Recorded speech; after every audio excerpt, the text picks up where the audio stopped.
그래서 사람들이 이 간이과세자가 좋다고 얘기를 하는 거죠. 여기까지만 보면 무조건 간이과세자로 시작을 하는 게 맞는데, 근데 그랬다가는 정말 땅을 치고 후회하게 될 수도 있습니다. 두 번째는 사업자 등록을 몇 월 달에 할 거냐. 요게 또 그 일반 과세자는 아무 상관이 없는데, 간이과세자한테는 사업자를 1월 달에 내는 거하고 12월 달에 내는 게 또 엄청난 차이가 있거든요. 결론부터 말씀을 드리면 이렇게 한두 달 늦게 시작하는 것도 절세 전략이 될 수가 있는 거죠. 그리고 세 번째로 생각을 해봐야 되는 거는 간이과세자는 세금 계산서가 발행이 안 된다는 거예요. 이거는 진짜 좀 낭패가 될 수가 있습니다. 이럴 때는 차라리 간이과세자로 시작하는 게 낫겠죠.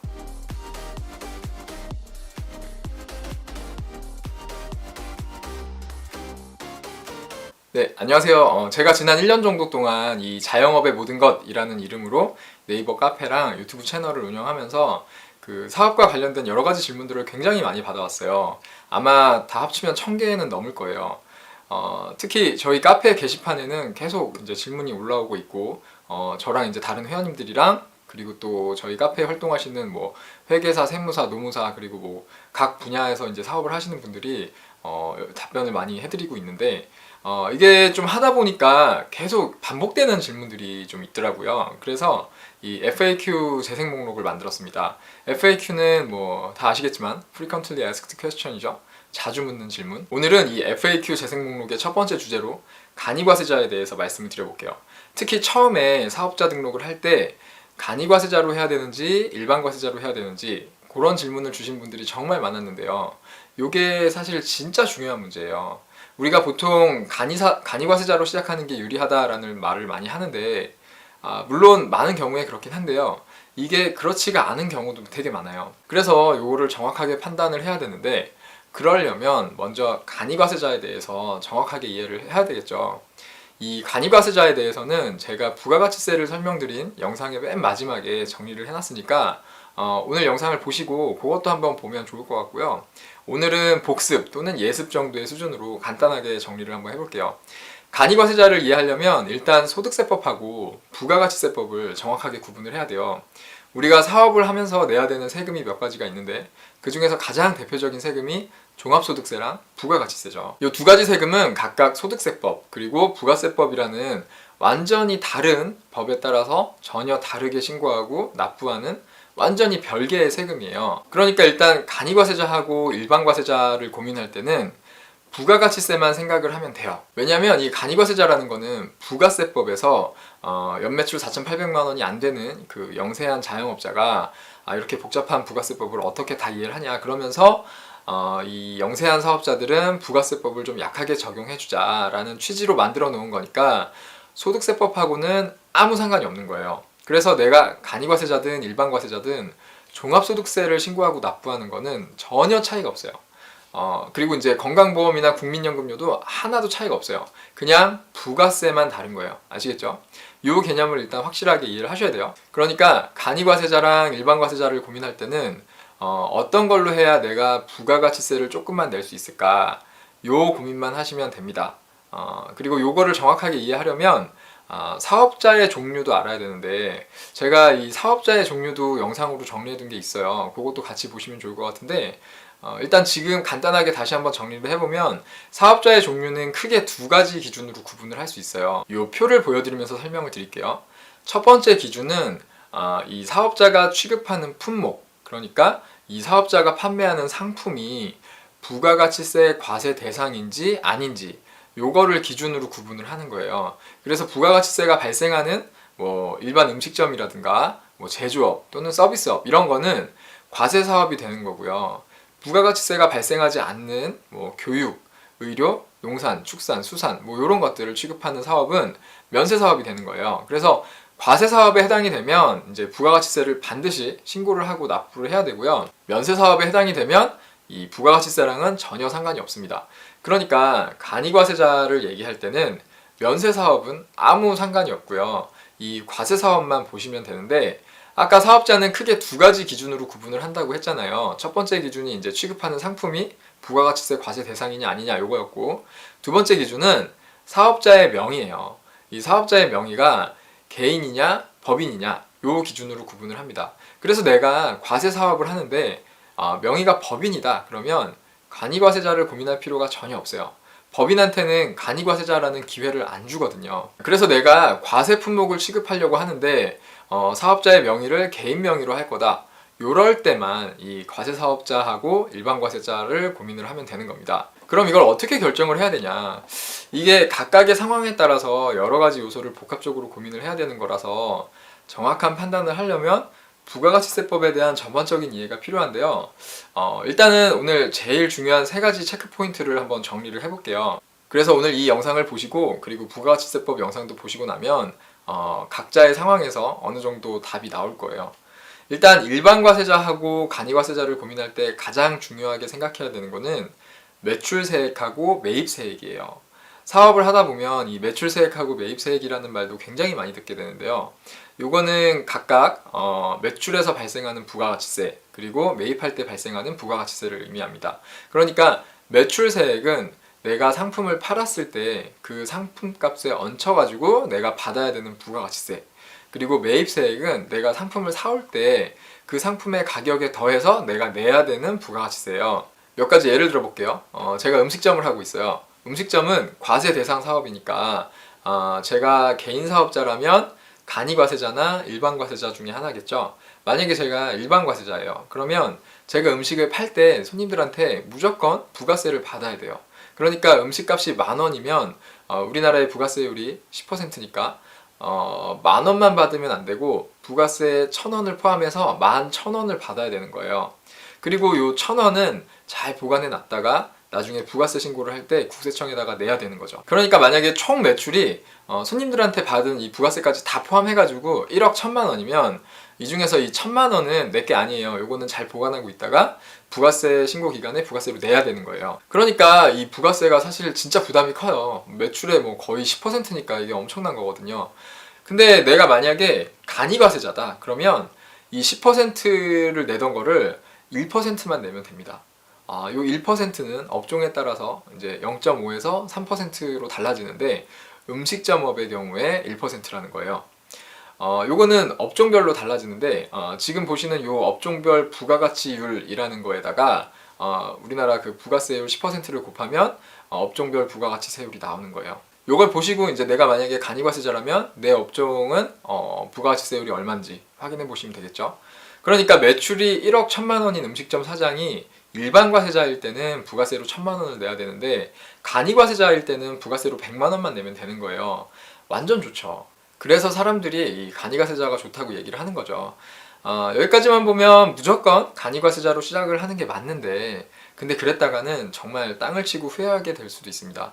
왜냐하면 아까 이 매출세액뿐만 아니고 매입세액도 중요하게 고려를 해야 된다 그랬잖아요. 그래서 이 매출세액만 보면 이 간이과세자가 무조건 유리한 게 맞는데 문제는 간이과세자한테는 이 매입세액에도 10%가 아니고 0.5에서 3%를 적용을 해주는 거기 때문에 내가 매입하는 금액이 많으면 많을수록 불리해져요. 무슨 얘기냐면 우리가 음식점을 처음에 하려고 하면 인테리어 공사를 해야 되잖아요. 뭐 주방 설비도 많이 사야 되고 예를 들어서 사업 초기에 가게를 꾸미는데 2억 원을 썼어요.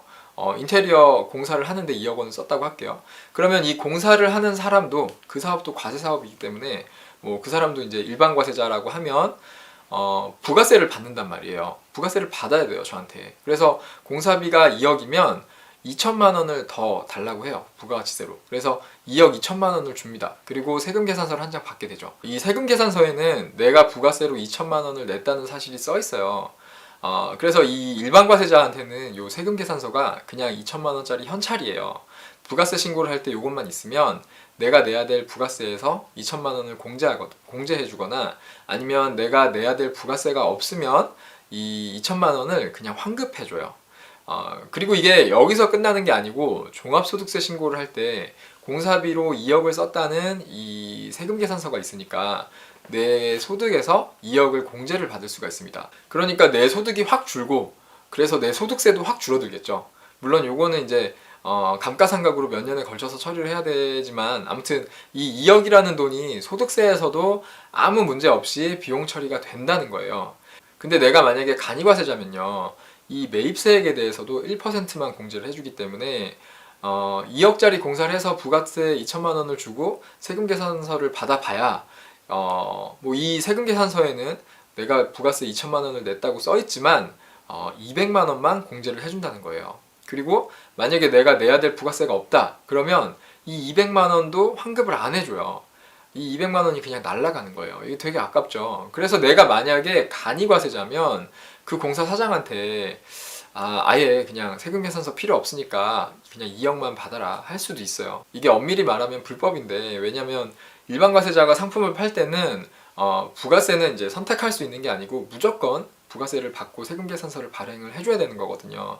근데 현실에서는 이런 일이 엄청나게 많이 일어나고 있고 뭐 특별히 문제가 되는 경우도 잘 못 본 것 같아요. 그래서 사실 세금을 가장 많이 아낄 수 있는 방법은 그 사업자를 간이과세자로 등록을 해서 매출세액에 대한 혜택은 다 받고요.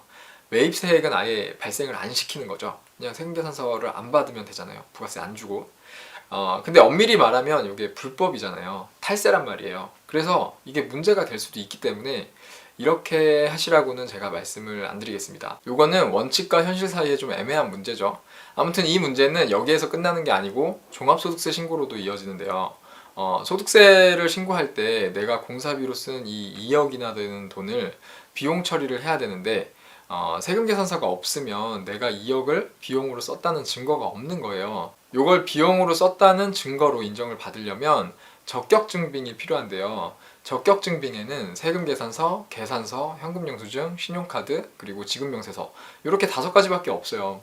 일반 과세자가 이 적격증빙을 발행을 하려면 무조건 이 부가세가 포함이 돼야 되고요. 그러니까 부가세를 포함을 안 했다는 거는 적격증빙이 없다는 거니까 공사비 2억 원을 비용 처리하기가 어렵죠. 그러면 이제 이 종합소득세 신고를 하면서 어마어마한 세금 폭탄을 맞게 됩니다. 이거는 부가세 10%에 비할 게 아니에요. 내 소득이 2억이나 더 잡히는 거기 때문에 소득세가 어마무시해지는 거예요. 이 소득세율이 6%에서 42%잖아요. 2억에 6%만 해도 얼마예요? 근데 6%가 아니고 뭐 15%, 24%, 35%막 이렇게 붙어요. 그리고 이게 여기서 끝나는 게 아니고 이 소득 뒤에는 항상 건강보험료랑 국민연금보험료가 따라와요. 이게 한 15% 정도 되거든요.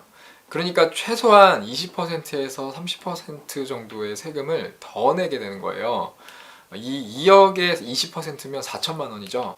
이 적격증빙이 없어서 비용 처리를 못하면 세금을 최소한 4천만 원이나 더 내야 되는 거예요. 근데 이 4천만 원은 진짜 제일 적게 잡은 게 4천만 원인 거고요. 대부분의 경우에 이거보다 훨씬 더 많이 내야 될 거예요.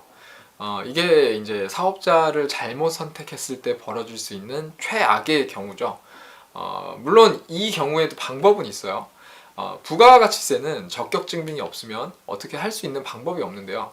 소득세는 적격증빙이 없더라도 이 공사비 2억 원을 그 공사 사장한테 지급했다는 증거만 있으면, 뭐 예를 들어서 뭐 계좌이체 내역이나 아니면 뭐 그 사람한테 받은 영수증이 있다 그러면 이 2억 원을 비용 처리를 할 수는 있습니다. 근데 적격증빙이 없으니까 가산세가 붙어요. 증빙불비 가산세라는 2%의 가산세를 내면 이 2억을 적격증빙이 없어도 비용 처리를 할 수 있다는 거예요.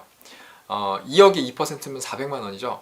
이 400만 원이 뭐 좀 큰 비용 같기도 하지만 근데 사실 알고 보면 이게 이제 요 가산세 내고 이런 식으로 처리하는 게 세금을 가장 많이 아낄 수 있는 방법 중에 하나예요. 그러니까 간이과세자로 시작을 해서 이 매출세액에 대한 혜택은 다 보고, 그러니까 원래 매출의 10%를 부가세로 내야 되는 거를 0.5에서 3%만 내고, 그럼 벌써 7%에서 9%를 아끼잖아요. 그리고 이제 매입할 때 그 매입 비용에 대해서 어차피 이거를 간이과세자는 매입세 공제를 잘 못 받으니까 요거를 그냥 부가세를 안 내고 증빙을 안 받는 거죠. 그 다음에 그 증빙이 없으니까 매입한 전체 금액에 대해서 2%만 증빙불비 가산세로 내고 비용 처리를 하면 이게 이제 좀 세금을 많이 줄일 수 있는 방법 중에 하나가 되는 거죠. 그러니까 어떻게 보면 이게 바로 부가가치세를 제일 많이 줄일 수 있는 방법 중에 하나인데, 아까 말씀드린 대로 여기에는 불법적인 요소가 좀 있어요. 근데 이게 뭐 여기에서 내가 탈세하는 건 없고, 사실 따져보면 나한테 공사를 해준 그 사람이 탈세를 하는 거니까 나한테 문제가 될 거는 별로 없죠. 그러니까 만약에 이게 걸리면 나한테 2억을 받고 세금 계산서는 안 끊어준 그 공사 사장 있잖아요. 그 사람이 문제가 될 수가 있어요. 그 사람은 일단 세금 계산서 발행 의무가 있는데 그걸 안 지킨 거고, 그리고 2억 원에 대한 부가세 신고를 안 했을 가능성도 크고, 그 2억 원에 대한 소득세 신고도 안 했을 가능성이 크거든요. 그래서 이런 게 좀 찜찜하다 그러면 그냥 일반과세자로 하고 세금 계산서를 받는 게 제일 좋습니다. 얘기가 나온 김에 관련해서 좀 중요한 거 하나만 말씀을 드리면, 이제 사업을 하다 보면은 뭐 매입할 때마다 세금 계산서 달라고 그러면 부가세 10%더 달라 그러니까 이제 그거 아끼려고 그냥 부가세 안 주고 세금 계산서 안 받는 경우가 많은데, 이거는 아까 방금 전에 설명드린 그런 이유로 이렇게 하면 완전 손해 보는 거예요. 내가 일반과세자면 절대로 그렇게 하면 안 돼요. 어차피 내가 10%준 거는, 부가세로 10%준 거는 이 세금 계산서가 그대로 현찰 역할을 한다고 그랬잖아요. 그러니까 나중에 그대로 다시 돌려받는 거니까 아낄 필요가 하나도 없는 거고요. 요 세금 계산서가 있으면 나중에 종합소득세 신고할 때도 요게 있어야 이제 제대로 비용 처리를 할 수 있는 거니까, 내가 만약에 일반과세자라면 무조건 10%를 주고 세금 계산서를 받으세요. 근데 만약에 내가 간이과세자나 면세사업자다 그러면 뭐 이때는 좀 고민을 해볼 수도 있겠죠. 아무튼 내가 일반과세자면 무조건 부가세를 내고 세금 계산서를 받아라 라는 거고, 요거는 고민할 필요도 없는 문제입니다. 세금 계산서는 현찰이다 라고 생각을 하시면 돼요. 아무튼 그래서 간이과세자랑 일반과세자를 고민을 할 때는 요 문제를 제일 중요하게 생각을 하셔야 돼요. 정리를 하면, 내가 매입보다 매출이 훨씬 많을 것 같다 그러면 뭘로 해야겠어요? 그러면 이제 매출이 훨씬 많으면 당연히 간이과세자로 해야겠죠. 그래야 매출세액에 대한 이 낮은 부가가치세율의 혜택을 충분히 볼 거 아니에요. 근데 만약에 내가 그 사업 초기에 공사도 많이 하고 설비도 많이 사고 그래서 매출보다 매입이 훨씬 클 것 같아. 그러면은 이제 뭘로 해야 되겠어요?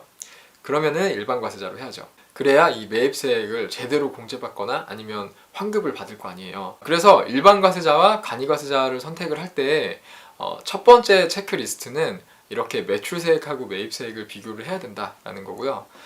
두 번째는 사업자 등록의 시기예요.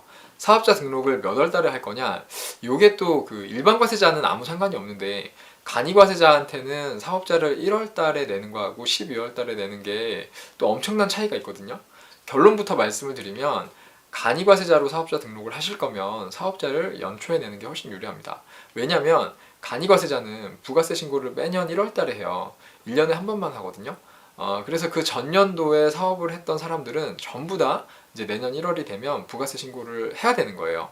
사업을 1월 1일부터 했든 12월 31일부터 했든 똑같이 그 다음에 1월 25일까지 부가세 신고를 해야 되는 거예요. 그래서 이 1월 달에 부가세 신고를 하는데, 이때 작년 1년 동안의 매출이 이제 4,800만 원을 넘으면 사업자의 유형이 이 자동으로 일반과세자로 전환이 되죠. 이 일반과세자로 전환이 되는 거는 7월 1일부터 적용이 되는 거라서 이 1월부터 6월까지는 간이과세자로 계속 유지가 되고요. 그래서 7월 25일까지 간이과세자로서의 마지막 신고를 해야 되고, 7월 1일부터는 일반과세자가 되는 거예요. 근데 만약에 사업을 12월 달에 시작을 했는데 12월 한 달 동안의 매출이 4,800만 원이 안 넘으면 1년간의 매출이 4,800만 원이 안 되는 거니까 그냥 12월에 시작해서 4,800만 원만 안 넘으면 그렇게 하면 되는 거 아니냐, 이렇게 생각하실 수가 있는데, 아닙니다. 이게 일반과세자로의 전환이 정확하게 따지면 연매출 4,800만 원이 아니고요.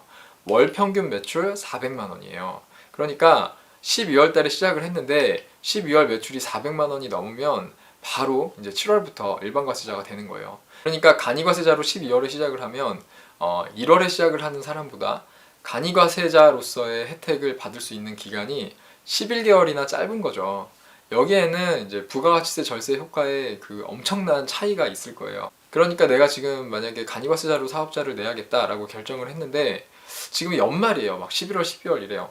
그러면 만약에 매출이 한 달에 400만 원이 안 남을 것 같으면 상관이 없는데 넘을 것 같아. 그러면 요거를 차라리 내년 1월로 미뤄서 이렇게 한두 달 늦게 시작하는 것도 절세 전략이 될 수가 있는 거죠. 그리고 세 번째로 생각을 해봐야 되는 거는, 간이과세자는 세금 계산서가 발행이 안 된다는 거예요. 이것도 이제 업종에 따라서 되게 중요한 얘기가 될 수가 있는데, 간이과세자는 세금 계산서 발행을 못 해줘요. 이게 음식점 같이 그냥 일반 소비자를 상대를 하는 경우에는 문제가 될 일이 별로 없어요. 소비자들이 세금 계산서를 필요로 하는 경우가 별로 없잖아요. 근데 내가 일반 소비자를 상대하는 게 아니고 어떤 뭐 기업이나 사업체를 상대하는 경우에는 이게 문제가 될 수가 있죠. 예를 들어서 제가 음식점을 하고 있는데 주방용품을 한 100만 원어치 사요. 주방용품도 이제 과세 대상이니까 뭐 부가세를 포함해서 100만 원이면 110만 원에 팔겠죠. 그래서 요거를 카드로 결제를 했어요. 이때 나한테 요걸 판 사람이 일반 과세자면 저는 이 110만 원 중에서 이 10만 원은 매입 부가세로 이제 공제를 받거나 환급을 받을 수가 있어요. 근데 요 판매자가 간이 과세자다. 그러면 저는 부가세를 하나도 못 돌려받아요. 그러니까 일반 과세자한테 110만 원에 사는 거랑 간이 과세자한테 100만 원에 사는 거랑 제 입장에선 똑같은 거예요. 그러니까 간이 과세자가 운영하는 그 가게에서 가격을 많이 깎아주지 않는 한 저는 웬만하면 그냥 일반 과세자하고 거래를 하고 싶어 하겠죠. 이런 식으로 이제 거래 상대방이 세금 계산서를 필요로 하는 경우들이 있는데 만약에 내가 간이 과세자면 세금 계산서를 발행을 해줄 수가 없기 때문에 거래처 확보에 좀 불리할 수가 있어요. 요거는 이제 보통 소비자들을 상대로 하는 소매업에서는 별로 상관이 없지만 거래 상대방이 주로 사업자인 경우에는 요거를 중요하게 생각을 해봐야 될 수도 있습니다. 지금까지 간이 과세자와 일반 과세자를 고민할 때 중요하게 생각을 해야 되는 세 가지 체크리스트를 말씀을 드렸는데요. 다시 한번 정리를 하면 첫 번째, 매출세액하고 매입세액을 비교해라. 그리고 두 번째, 그 시기를 잘 선택해라. 만약에 사업자 등록을 연말에 할 거면 간이과세자로서 볼 수 있는 혜택이 좀 많이 줄어들 수 있는 거니까 그냥 일반 과세자를 생각해 볼 수도 있는 거겠죠. 그리고 마지막 세 번째는 이제 거래처 확보를 위해서 세금 계산서 발행이 필요한지 잘 알아봐야 된다.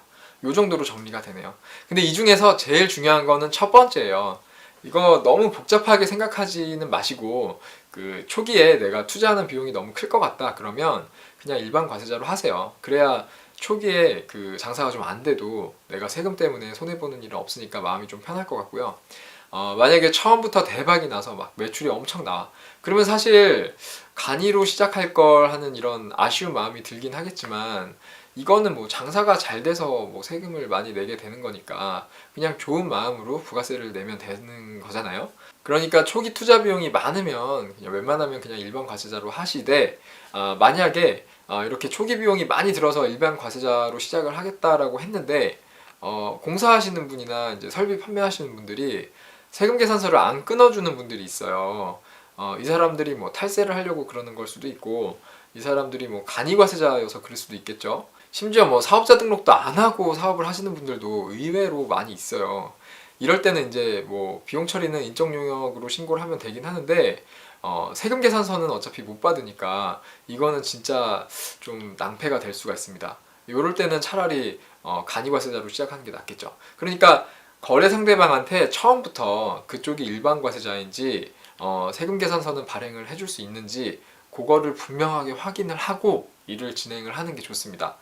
이 정도만 알고 계시면 간이 과세자나 일반 과세자 중에서 나한테 어떤 게 유리한지 정확하게 판단을 할 수 있을 거예요. 오늘 영상이 도움이 되셨으면 좋아요랑 구독 부탁드리고요.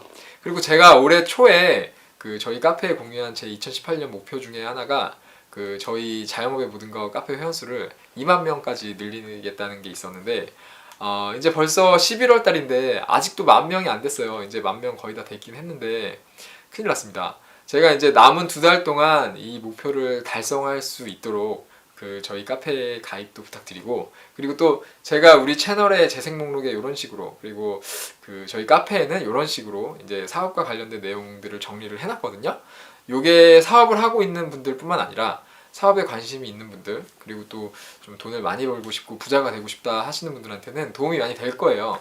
그러니까 요 링크를 아래 남겨둘 테니까 요거 소개도 좀 부탁드립니다. 지금 거의 10,000명이니까 뭐 한 분씩만 데리고 오시면 바로 20,000명이 되는 거잖아요. 부탁 좀 드릴게요. 아무튼 오늘도 긴 영상 끝까지 봐주셔서 너무 감사드리고요. 저는 카페 또는 그 다음 영상에서 또 인사를 드리겠습니다. 감사합니다.